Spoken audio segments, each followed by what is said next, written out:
The broadcast is now starting. All attendees are in listen-only mode. So, good morning, everyone. This is Santosh Chaurasia from HDFC Security. Welcomes you all on this today's webinar on mutual fund and other asset classes. So, for this, we have Mr. Kapil,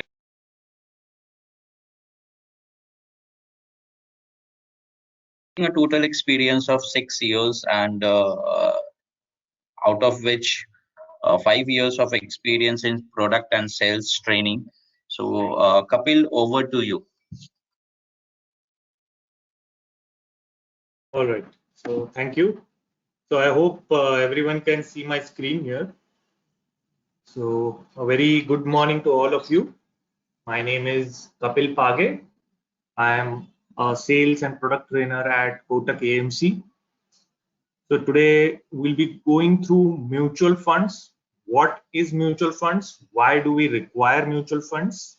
Yes, and other asset classes that we can think of, and how to diversify our own investments across asset classes or even in mutual funds. So that's what we are going to talk about today. I hope I'm clearly audible and the screen is visible.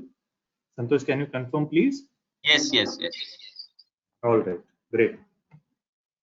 So let me just take it ahead from here. Mutual funds and other asset classes, managing other asset classes.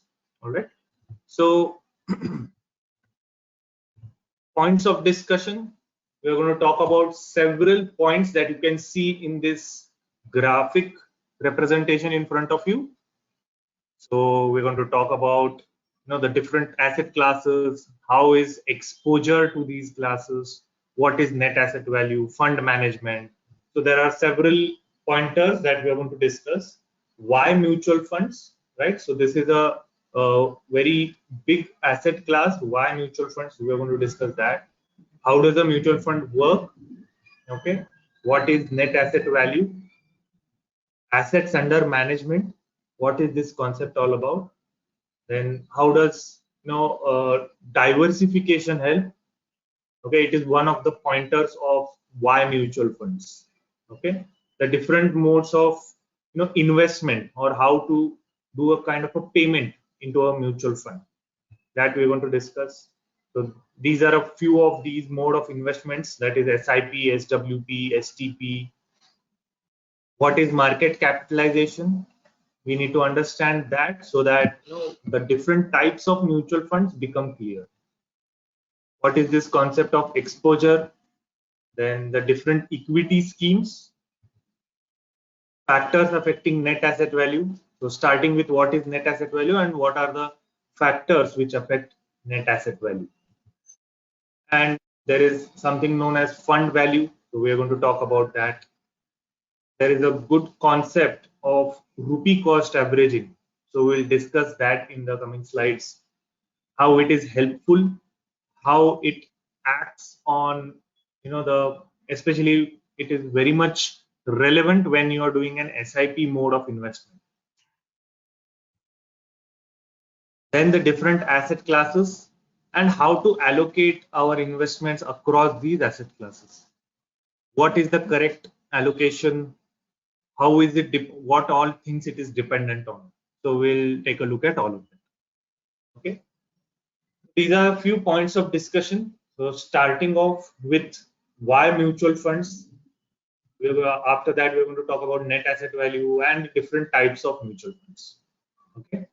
So let's begin with what is mutual fund. First of all, mutual fund is a professionally managed investment fund that pools money from several investors to purchase not one but several securities in accordance with a pre-stated objective. So mutual fund has a pre-stated objective, where or what it is going to invest in, and it is looking for like-minded investors to come together and invest in small amounts maybe, and so that it can pool these investments, this money together, and purchase those securities. So I'm saying securities here because a mutual fund not only invests in equity, It also invests in fixed income products. It invests in real estate. It invests in commodities like gold as well, right? So a mutual fund can be an equity mutual fund, a debt mutual fund, and hybrid mutual fund, right? So that is why I'm saying securities here. So the points to remember here in this definition of a mutual fund is professionally managed fund. So here comes the relevance of the AMC. So that is where you do not need to manage your funds yourself.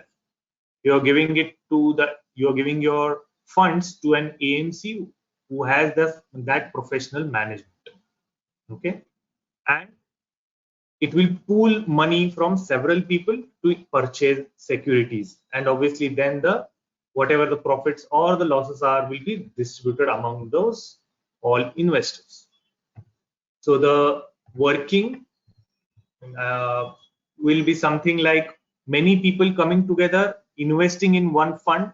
The fund is managed by a fund manager who is a professional, who has that experience, who has the knowledge of which stocks to select or which securities to select in that fund, and he or she will be making those decisions on behalf of the investors. But that will be in accordance to a certain objective of, obviously it can be a long-term capital appreciation, or it can be short-term capital appreciation, it can be income. So depending on that objective, the investor must choose, or let's say the advisor must help the investor choose the correct mutual fund for him or her. So when the objective of that investor and the objective of the mutual fund is met 100%, that is known as the correct, I would say, investment opportunity.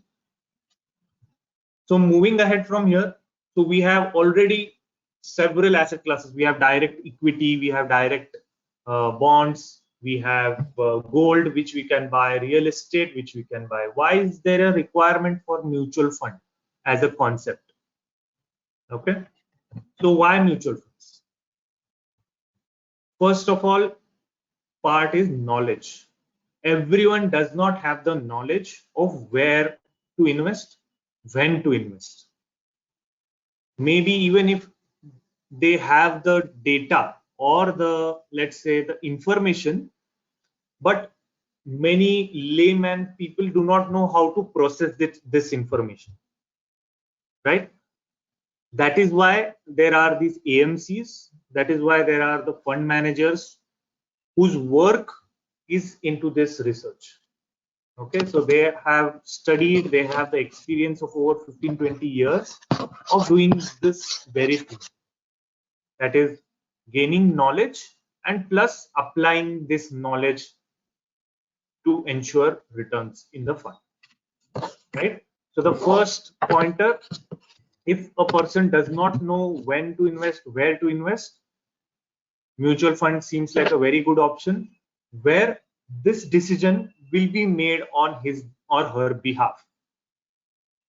Okay, you do not need very high knowledge to invest in a mutual fund, because most of that will be done by the fund manager or the fund house. The second one is access to several securities at once.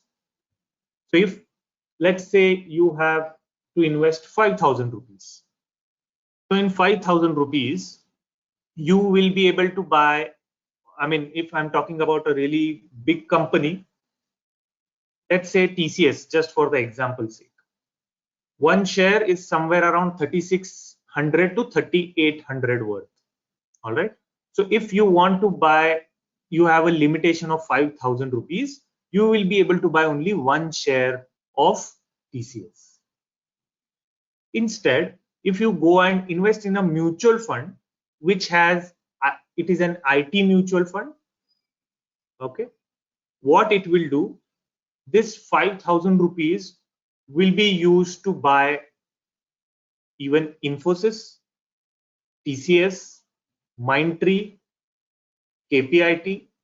So it will get access to several securities at once in that 5,000 rupees only, because the fund manager has 5,000 rupees not only from you, but from many people coming together. They are pooling in their money, right?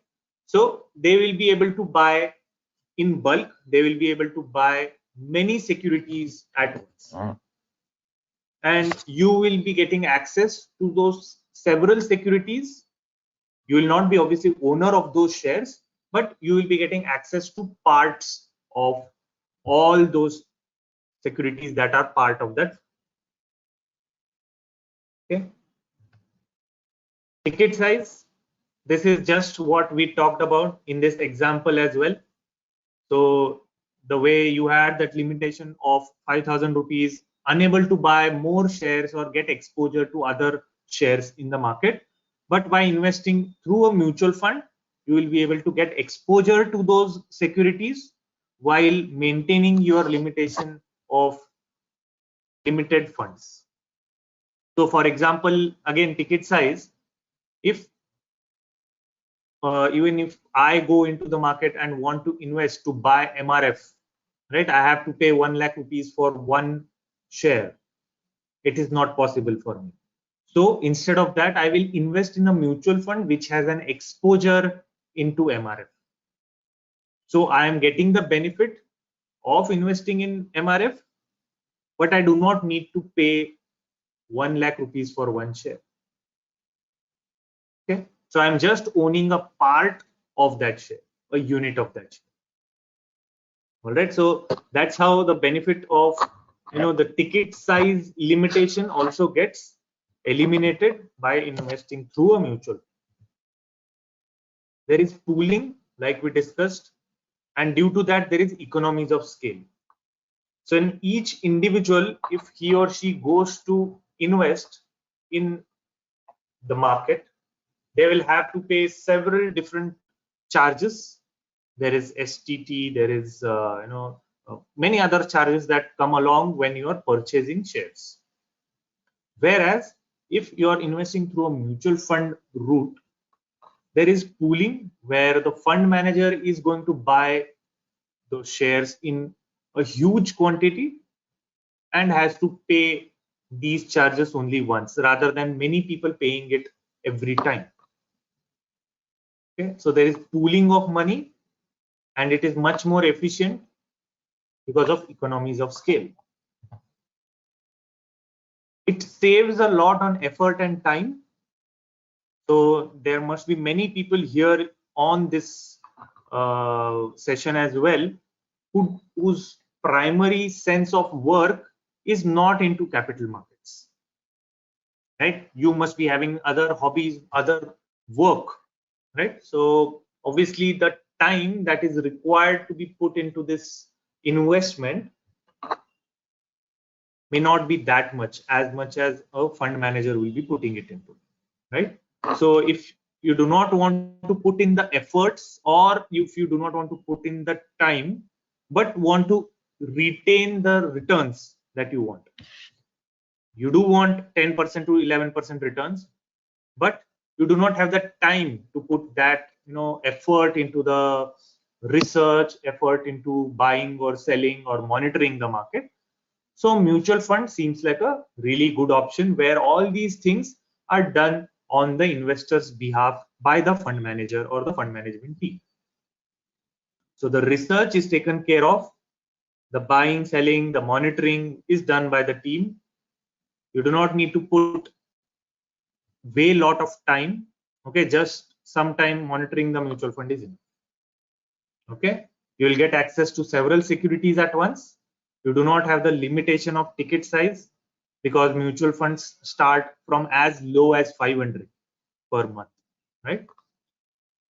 Or even one-time 500 investment, depends on each fund. Along with that, you get risk diversification, where if you're investing in only one security or one stock, if that stock goes into profit, you are in profit. If it goes into a loss, you are also into a loss, right? So the risk is quite high. There is 50-50% chance that it might be a profit or a loss depending on that company. But here, in terms of a mutual fund, because it is investing in several securities, there is a risk diversification. So even if 3 or 4 opportunities do not work out, if those companies do not give you return, there are other 6 to 10 companies which will pull up and give you the returns, which will be in profits. They will pull up the average and they will give you the returns that you require. So out of 15 securities that were chosen in a mutual fund, maybe 5 of them didn't perform, 10 of them performed really well. Okay. So basically the concept of not keeping all your eggs in one basket. Okay. So diversify it so that even if there are losses, they are mitigated by the profits that you earn by the other opportunities that were invested. Okay.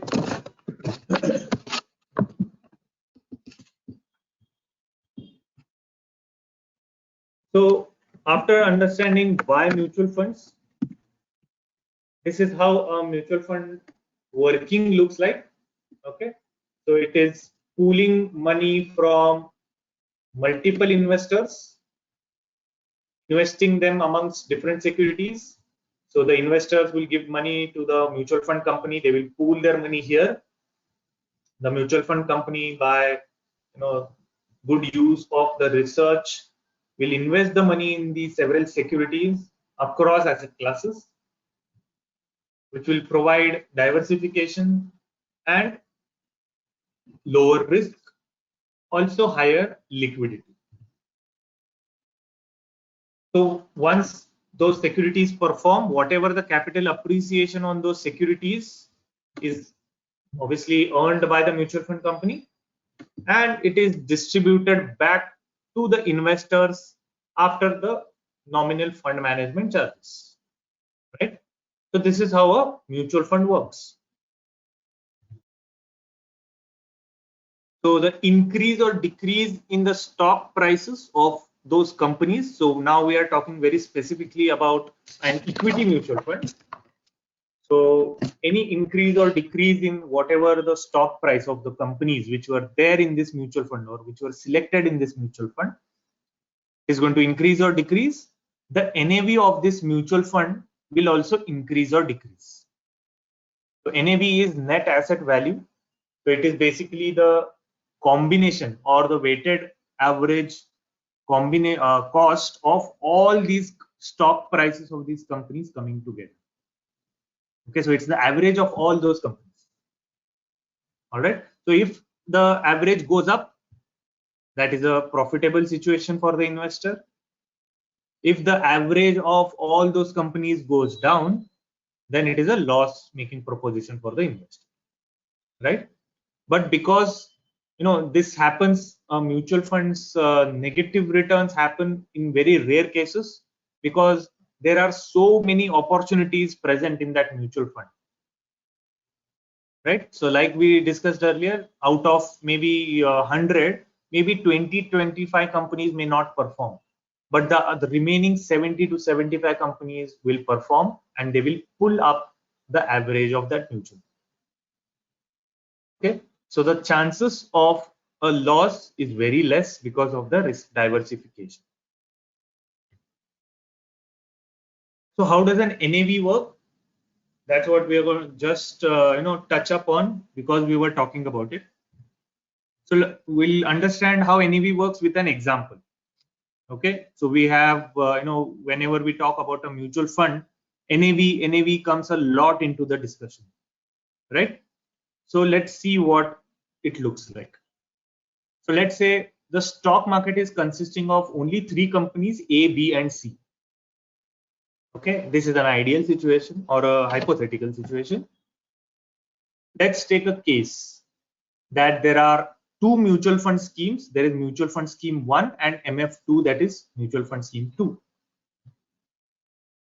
So this is how the stock prices of this mutual fund investments look like.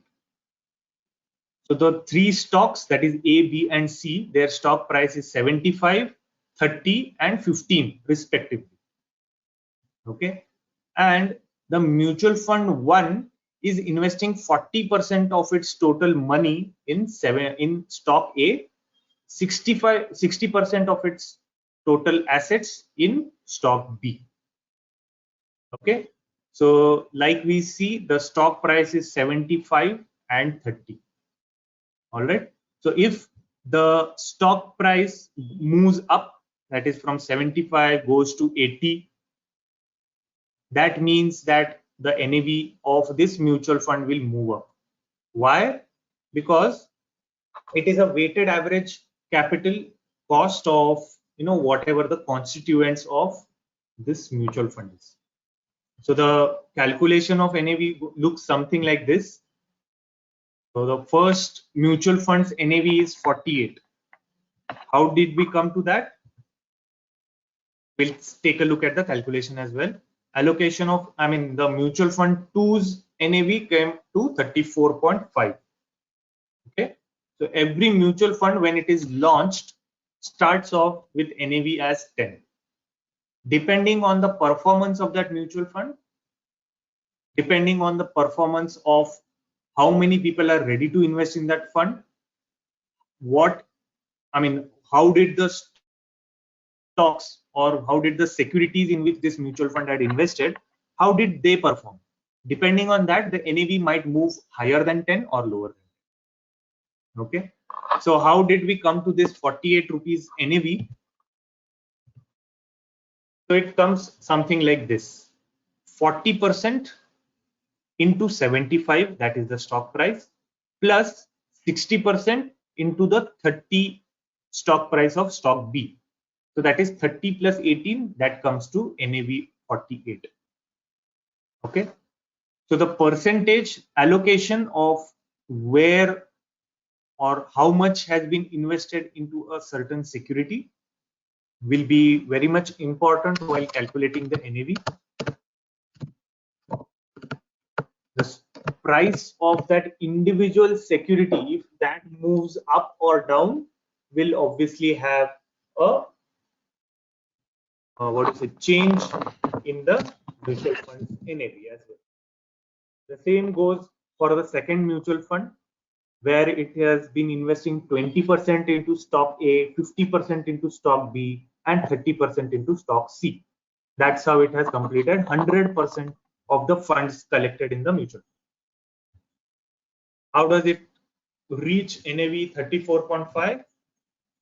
20% into 75, 50% into 30, 30% into 15. When you add all of this up, you get 34.5. Okay, so that's how the NAV is calculated. So this is very, I would say, simple generic version.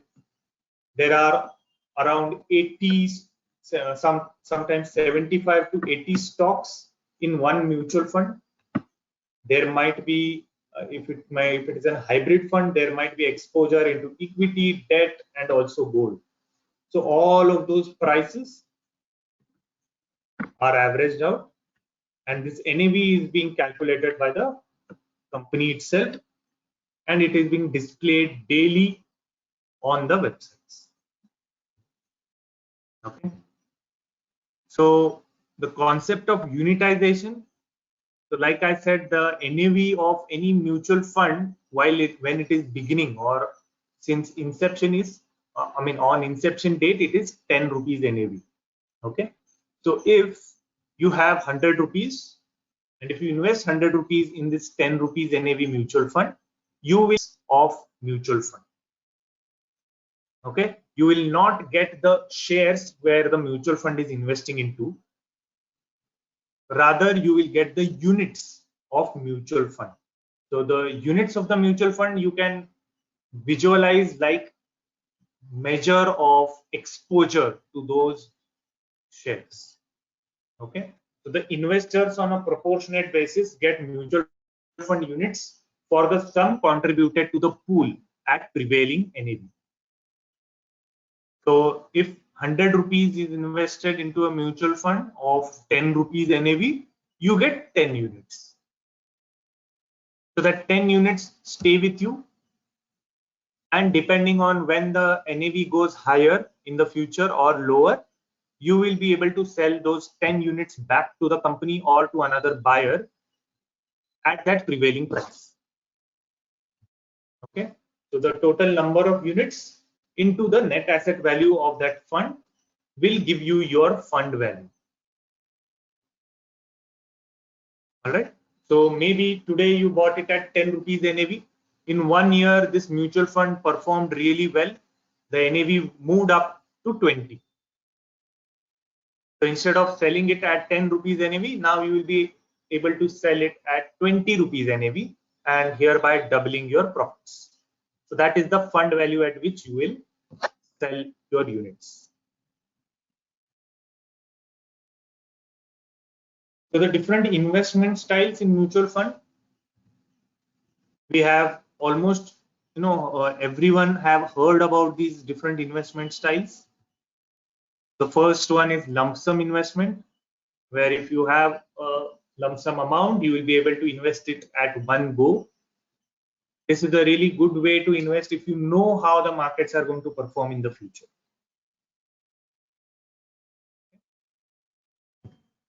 So you're investing a big amount one time. Next option of investment style is SIP, systematic investment plan. So you will be investing in a mutual fund at certain intervals. The amount of investment can be very low as 500, okay, depending on the funds, and it can be at periodic intervals like daily, weekly, monthly.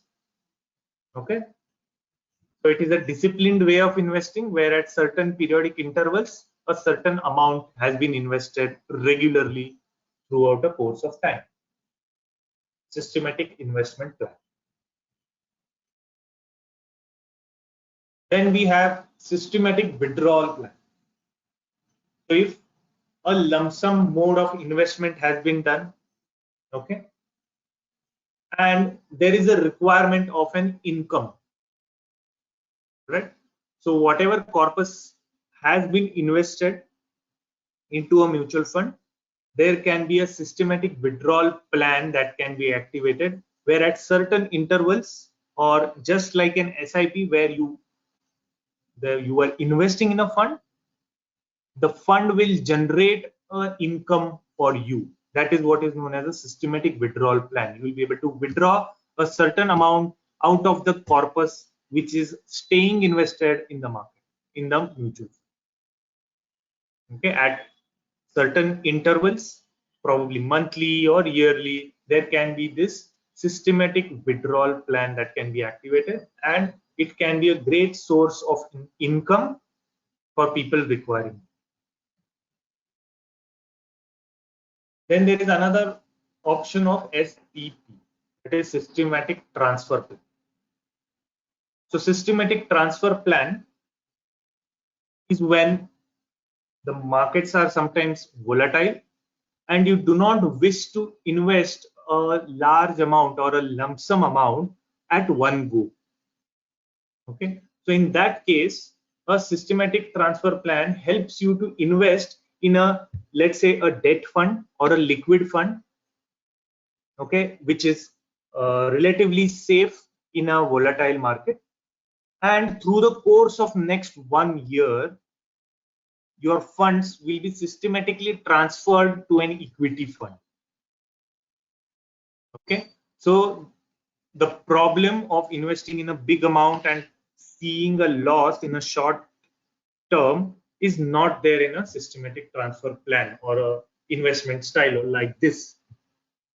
Why? Because you're investing in a liquid fund or a debt fund, which is quite safe as in a volatile market, and now that funds in small amounts are getting transferred into an equity fund through the course of next 6 months, next 1 year. Every month it is getting transferred a certain. Okay, so these are the different styles in mutual funds. Depending on what kind of a need there is, these investment styles can be chosen.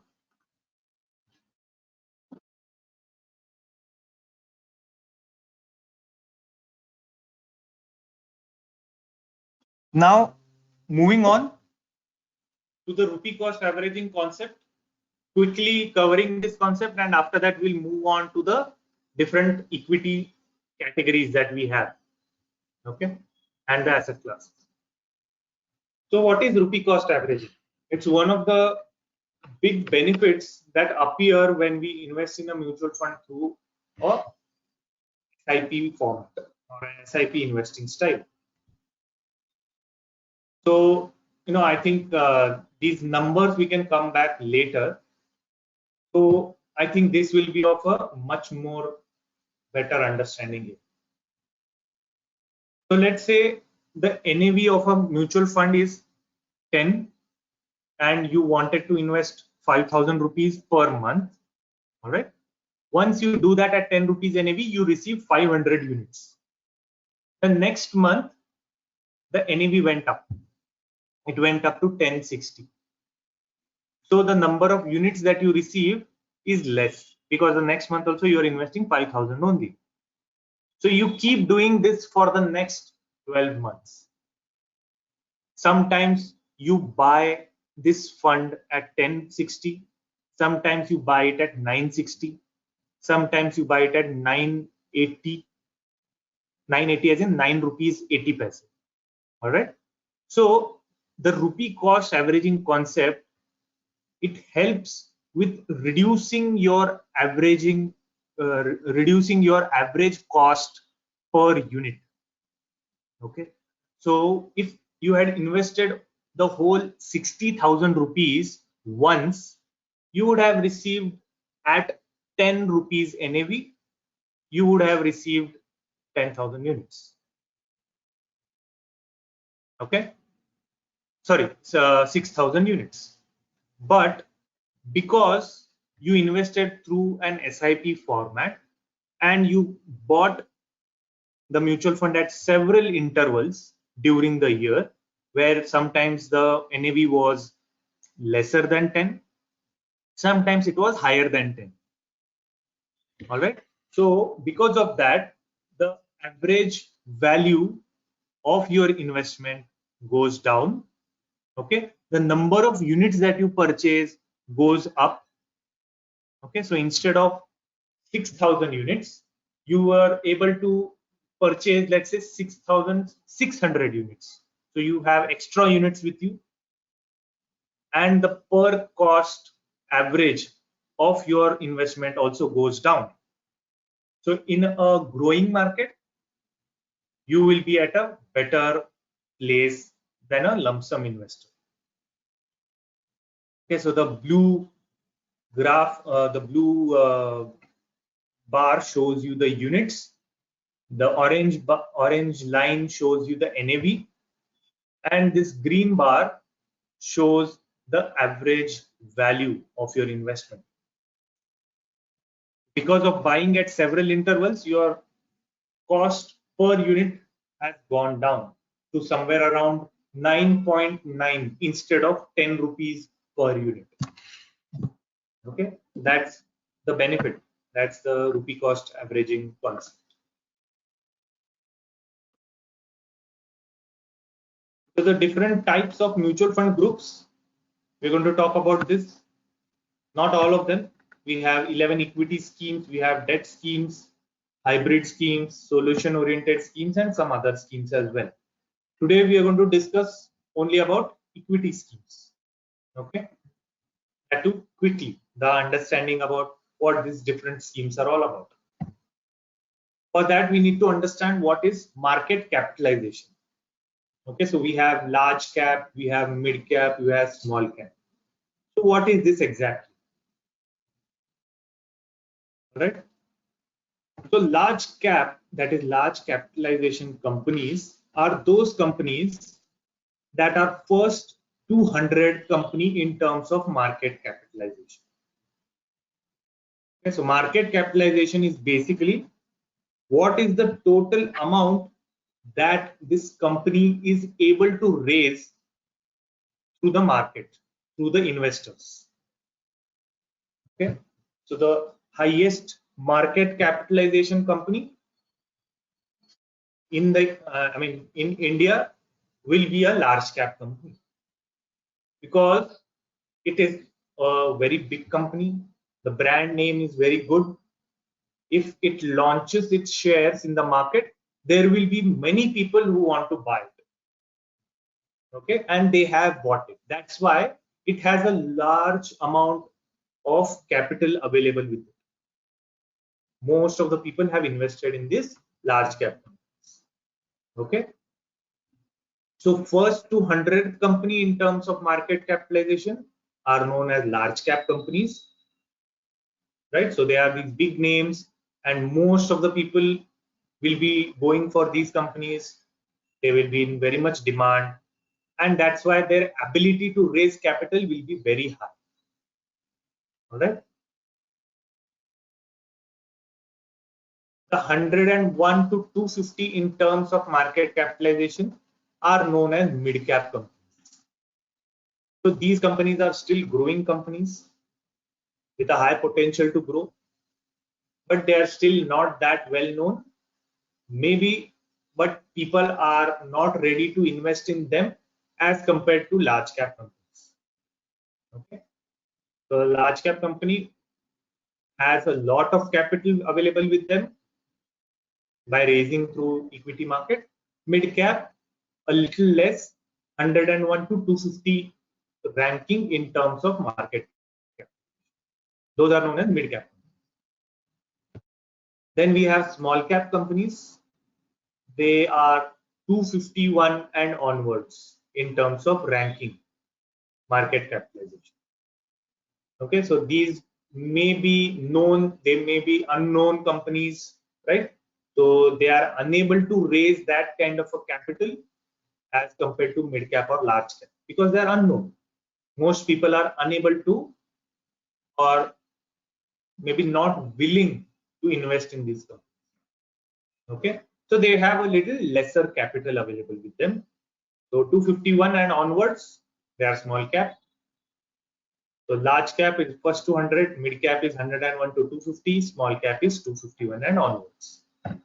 There are also, the unlisted space which they have not been listed yet on the capital market. So this is just one tidbit that the highest market cap of an Indian company is approximately 16 lakh crores. So this company was able to raise 16 lakh crores from the market. Which company is this? I will not tell you. You can find that out on your own. So this is a large cap company. So that is the first in terms of ranking. Okay, 16 lakh crores. So this is the difference between large cap, mid cap, and small cap. Moving on to the types of equity schemes. Now you will understand why we discussed about market capitalization. Okay, so we have a multi-cap equity scheme. Okay, so Kotak multi-cap. There are several multi-cap funds. What does this multi-cap fund do? Multi-cap invests in all large. 25% of its total assets are invested in large cap, 25% in mid cap, and 25% in small cap.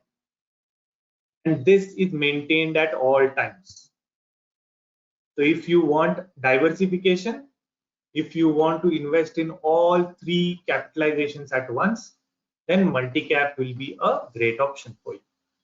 Getting flavor of all capitalizations. That is the first 100 companies as well, 250 companies as well, and other companies in small cap as well. You will be getting the safety of the large cap company. You will be getting the growth of the mid cap company, and the small cap company's immense growth can also be part of your fund. Along with, obviously the small cap companies come with a certain amount of risk as well. Okay, so that is multi-cap, where 25% needs to be there in each of these capitalization at all times.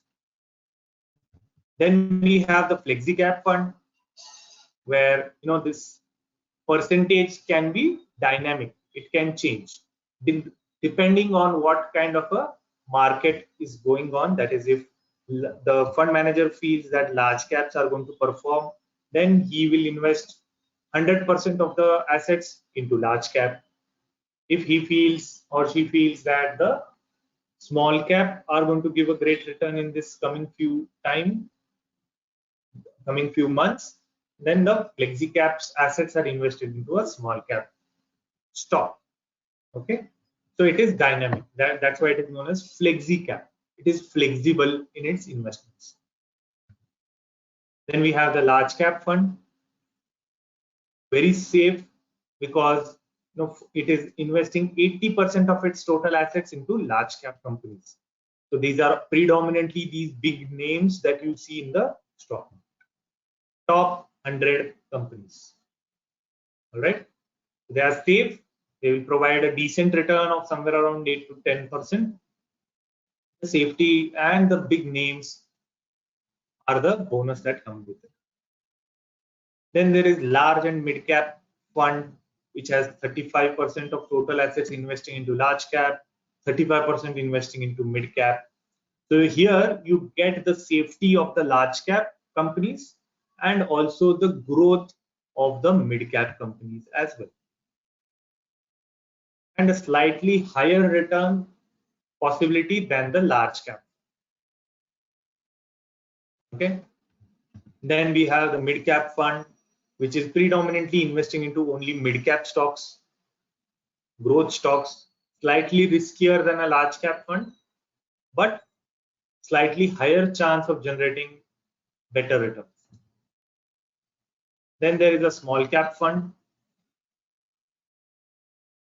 where 65% of the total assets are investing into small cap companies. It has a potential to give you very high returns, but because these are small cap companies, maybe not that well known, it might be slightly higher risk than mid cap and large cap.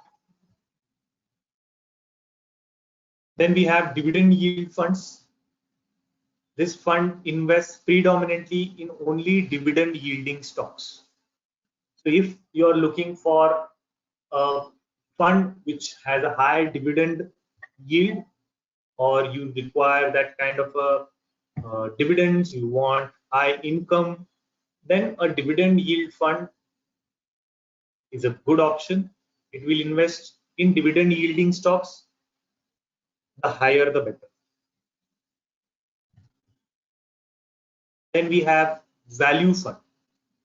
So this fund follows the value investment strategy where the fund manager tries to identify the value in a stock in next 6 months. So currently this stock is not doing that good, maybe undervalued, maybe no one has seen the value in that stock right now.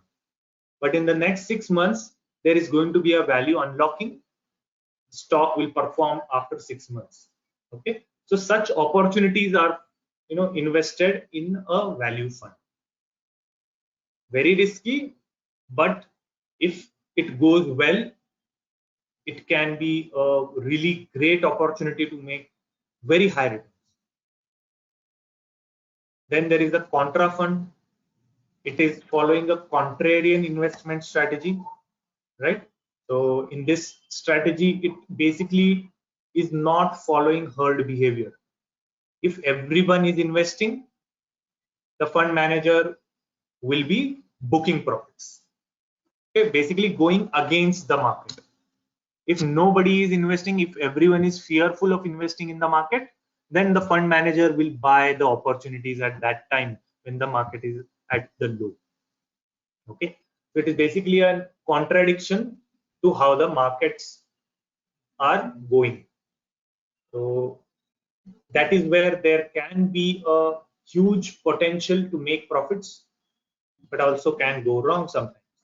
Right? So that's a contradiction strategy. Then we have a focused fund where instead of investing in 70, 80 stocks in a one mutual fund, this has a limitation of only 30 stocks. Okay, where these 30 opportunities are so well researched that if they give a profit, there are no other stocks that are pulling the average down. So there are no loss-making propositions in this fund. Okay, so that's why it is very focused on only 30 stocks rather than 80. So like, giving an example of a cricket match where there are 5 bowlers, 5 batsmen, and 1 wicket keeper. Let's say 2 people did not perform while batting. There are other 3 people who perform, right? There are 3 bowlers who didn't take wickets, but there are 2 bowlers who are still there as a buffer who are taking wickets, and you still have a fighting chance, okay, of winning that match. But in a focused fund, let's say you have only 5-side tournament where there are only 2 batsmen, 2 bowlers, and 1 wicket keeper. So you will have to research, you will have to check which batsman is performing and who is in a good form, and those 2 batsmen have to perform in that match. If they do not perform, then you do not even have a fighting chance. And if they do perform, you are 100% going to win. Okay, so that's how a focused fund works, focused on only 30 opportunities, intending to reduce the downside losses. Okay, then we have sectoral and thematic funds. Sectoral, if you think that a certain sector is going to perform really well in the future, you can opt for a sectoral fund, an IT fund, a banking fund, a infrastructure fund. You will find a lot of them. Then there is a thematic fund which will go by a certain theme, like green energy theme, which will invest in all those companies which are providing green energy or which are investing in green energy, which are not leaving carbon footprint behind. I'm just giving an example. Or it can be a theme like India growth story. Okay, so if you believe in India growth story, what are the sectors you think that are going to benefit from this India growth story? Import exports can be one, construction, digitization, banking, IT. So all of this will be invested in a India growth story thematic fund. Okay. Finally, we have ELSS, that is equity linked savings scheme.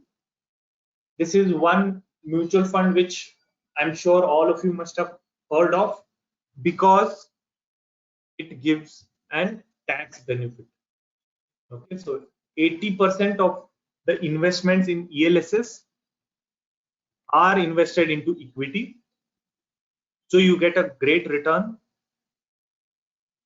But along with that, you also get the 80C tax benefit whatever investments you are doing in an ELSS mutual fund, you will be able to reduce it from your taxable income under section 80C, but only up to 1,50,000. This has a statutory locking of 3 years, but the returns that you make after 3 years are really great here in ELSS, because you can see 80% is being invested into equities. All right, so these are different types of equity schemes depending on what you are looking for. That scheme can be researched more upon. Moving on to asset allocation. Asset allocation looks something like this. Can you enjoy gulab jamun 4 times a day, 30 days a month for the rest of your life? Or any of these other things that you can see on your screen? Are you ready to drink buttermilk 4 times a day, rest of your life, and nothing else, only buttermilk? Right? I'm sure the answer will be no. Because what we require is flavor. What we require is diversification. If we overdo in only one asset class too much, that will lead to the your diversification is very low and your focus is on only one asset class, and it will lead to problems. You are very much dependent on one asset class highly. Instead of that, why not take something like a thali, which is available to you here, where you are investing in different asset classes and enjoying the benefits of all those asset classes at once. Okay, so let's say you're thinking of investing into equities. So equities can be, let's say, 40% of your investments. There can be 20% of your investments going into debt because it is safe. There can be 10% kept in cash for emergencies. The other 15% can go into maybe commodities. Okay, so I'm just giving an example here. What happens? You will be able to get high returns from equity. You will be able to get safe returns. You will not erode your capital in debt. You will have emergency in keeping it in cash. All right. And because of this different asset classes, each one of them have their own pros and cons. There is liquidity, which is different from each of these categories. There are safety is different for each of these asset classes. Equity is riskier, debt is safer. Equity is highly liquid, debt is a little less liquid. You will not be able to convert your debt investments into cash as quick as equity. Real estate is almost zero liquidity. You will take a lot of time to get it converted into cash.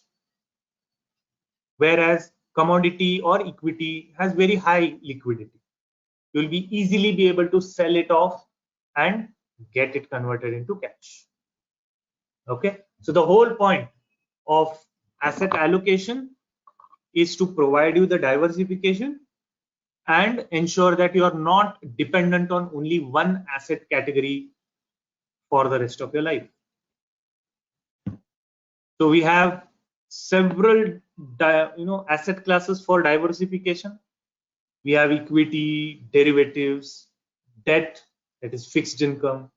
Then we have cash and cash equivalents, money market instruments, liquid funds. There is real estate. There is commodities where you can invest into gold or crude, currencies, and there are also alternate investments like antiques, art, paintings. So depending on, and also there is geography based, that is local or offshore. You can invest in India or in your wherever you are living and outside of it as well. So in US stock markets, in Singapore stock markets, so offshore. So depending on what kind of a risk you can afford, depending on what kind of a liquidity requirements that you have, you can pick and choose how much to invest in which asset class. Okay, so there is a thumb rule how much to invest in a very generalized way. It will differ for everyone, but there is a thumb rule which is a little bit generic. Okay, so let's talk about the first thumb rule. So it is basis on age. So I'm a 30-year-old investor. I am young. I have 30 more years of earning. Okay, so I can take higher risks. I can afford higher risks. All right. So my total investments, I mean, out of that 65% can be invested into equities or shares, which are a risky product. Why? Because I can afford that risk according to my age. All right. Not necessarily true for everyone, but yes. 20% can be into property, 10% can be into bonds, that is fixed income, and 5% can be kept as cash. Okay, But once I go up in the age group, once I become a middle-age income or a middle-aged guy, then in that case, my exposure into equities or shares should be reduced from 65 to 35. Why? Because now I am higher in age. Now I have to take a little lesser risk because the number of years to earn have reduced. Okay, so now I cannot afford the same amount of risk I could have afforded when I was young. Okay, so now the percentage of investments into real estate or property or into bonds or even into cash has gone up, and the percentage into equities or risky instruments have reduced. Okay, even going further from here, a low risk investor can be a person who has retired or about to retire. Most of the investments can be into property. Most of them will be into safe investments like bonds. Very less investment can be there into equity because they are risky, and I cannot afford to lose my funds now. All right, so this is according to the age, but not necessarily it is true for everyone. There is also asset allocation according to the mindset. Okay, so you can assess yourself on what kind of a mindset that you have. You can ask yourself these questions, which I have listed down here. I do not mind if I lose money. If that is my mindset, then I am an aggressive investor. I will be investing a lot into risky products.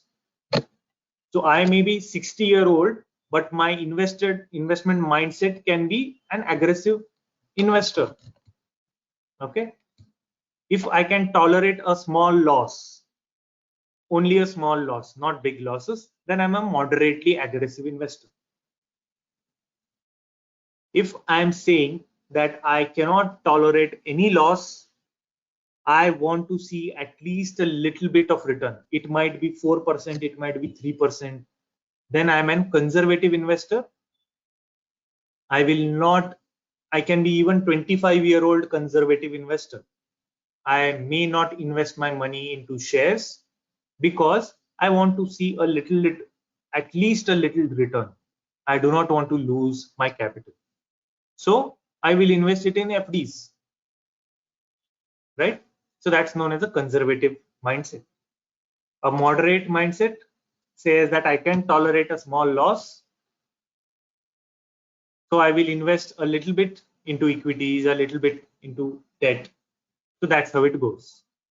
So these are just thumb rules according to age, according to mindset. It is different for each person, but the concept is to diversify across the asset classes. Mutual funds are also investing in equities.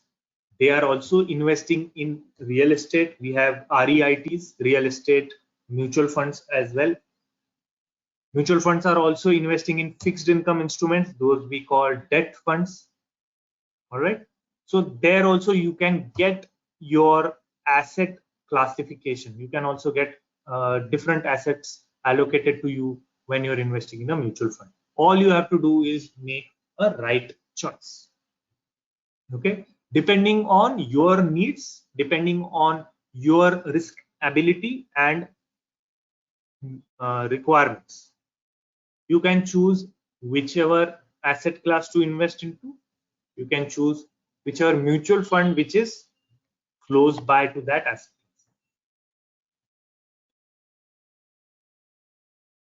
So that's it from my end.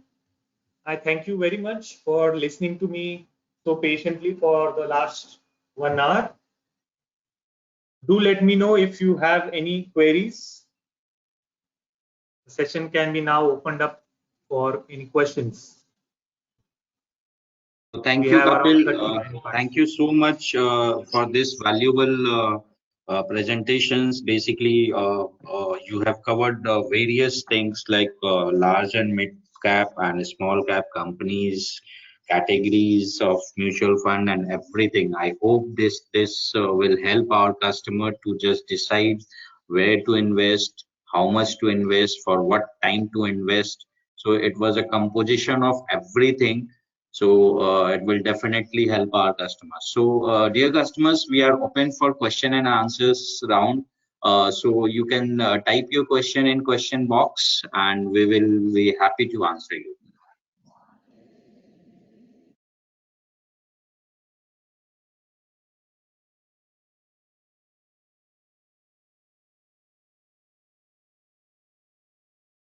Kapil, we have one question. Mr. Sunil wants two, three categories of mutual fund where he can invest. So, can you suggest two, three mutual fund of yours in two, three categories? So, basically in mid cap categories or small cap categories or large and mid cap categories.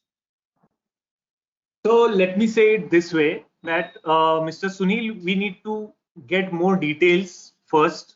You need to, get in touch with your advisor. Why? I'll tell you. Because, depending on what kind of an investor you are or the requirements that you might be having, right? Then only we will be able to suggest a correct mutual fund or a category for you, right?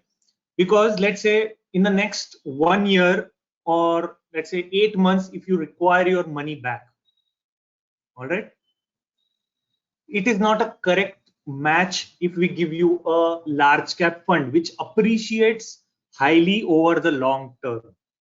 Okay, so you're just understanding how how we marry the objective of the investor to the objective of the fund. All right, if you, according to your mindset, if you say that you're ready to lose a little bit, it might make you a what do you say, moderate investor. We cannot offer you a small cap fund. So these kind of discussions need to be happening in detail so that the marriage of the mutual fund and the investor can be better or most efficient. So we require these other details as well. So then only we'll be able to suggest you some category to invest. Just hold my comments on that until more details. So, thank you, Kapil. We'll definitely just ask our relationship managers to get in touch with Mr. Sunil. So, we have next question. What is hybrid fund? So, briefly, if you can just give an idea about hybrid fund. Surely. So, hybrid fund, like we discussed, we talked about equity funds, we talked about debt funds. So, hybrid funds are such funds which will be investing in all these asset categories or some of these asset categories. So, a hybrid fund will invest in somewhere around 50% into shares, around 20% into fixed income instruments, also 10 to 15% into gold. Okay, I'm just giving an example. It will invest in a mix of these different asset classes. So the benefits of investing in different asset classes are there in this hybrid fund. So you'll get the returns that are generated by the equity. You will get the safety of investing into debt or fixed income instruments. And in case of a problematic or a market condition, you will also get the safety of investing in gold, okay, or the commodity, which is a, I would say, an hedge against equities. Thanks, Kapil. We have next, yeah. So we have next question. What cash allocation for a retired person? For a retired person, so the thumb rule, like we saw, will be mostly for safe investments, right? Like debt, but depends again on your mindset. Once you get in touch with your advisor, you will be able to understand that what kind of a mindset that you need to have, or let's say if you do have a requirement of generating a profit or a return, like investing in an equity fund, we can make sure that how that can be done for you in the least risk taken possible, or the correct kind of an equity fund which can be of a least risk but can still produce the same returns like an equity scheme. So such option can be suggested once more understanding about the life goals, more understanding about the mindset can be taken. But a very simple answer will be according to age, more focused towards safe investments will be advisable. Thank you, Kapil. We have next question. Just a second. If I invest in large cap mutual fund as on date and the few years down the line, particular company goes out of the large cap category definition, category definition, then does the mutual fund liquidate all holdings in that company? So Mr. Million wants to know this. Yes. So that can happen if it goes out of that category. But these are such companies which will, almost keep on retaining their ranking in large cap space. And obviously, we have 100 large cap companies. So there are these large cap funds which will invest in only the top 30 companies among those. Okay. So even out of those 100 large cap companies, the large cap funds are only investing in the top 30 or top 60. So the chances of that company moving out of the large cap space is quite less. And also, anyways, the mutual fund manager also, depending on his or her call or his or her research, will be liquidating some opportunities and finding some other opportunities anyways. That will happen, and that you can see in the fact sheet. You will be able to see in the portfolios, mutual fund portfolio, you will be able to see what has been invested more, which new opportunity has been invested, what has been liquidated. All will be able to see. Pretty transparent. So, if you want to add something, Kapil, Mr. Santosh, please do. definitely, Kapil. We have next question basically, and we are running out of time. So let's take the next question basically. So how to invest in gold mutual fund, and do you have index passive funds? Do we, as in, yes, there are ETFs. Can you please, read the question again? I think I just went out of. Basically, Mr. Suresh wants any gold mutual fund where he can invest, or index passive funds from your side. Okay. So yes, there are quite a few gold funds which are available where you can get the benefit of increasing gold prices, but not required to take physical. You do not need to physically buy the gold, take delivery of that gold. So you can invest in gold funds. So there are many Kotak Gold Fund, there is SBI, there is Axis Gold Funds, and I think you talked about index passive funds as well, right? So yes, so there are quite a few index passive funds. So this kind of funds will be benchmarked to the index, okay, and they are passive. So there is not much active changes that are being made on a regular basis. They will be just mirroring the benchmark. So if there is a Nifty 50 index fund, so that index fund will mirror the benchmark, that is Nifty 50.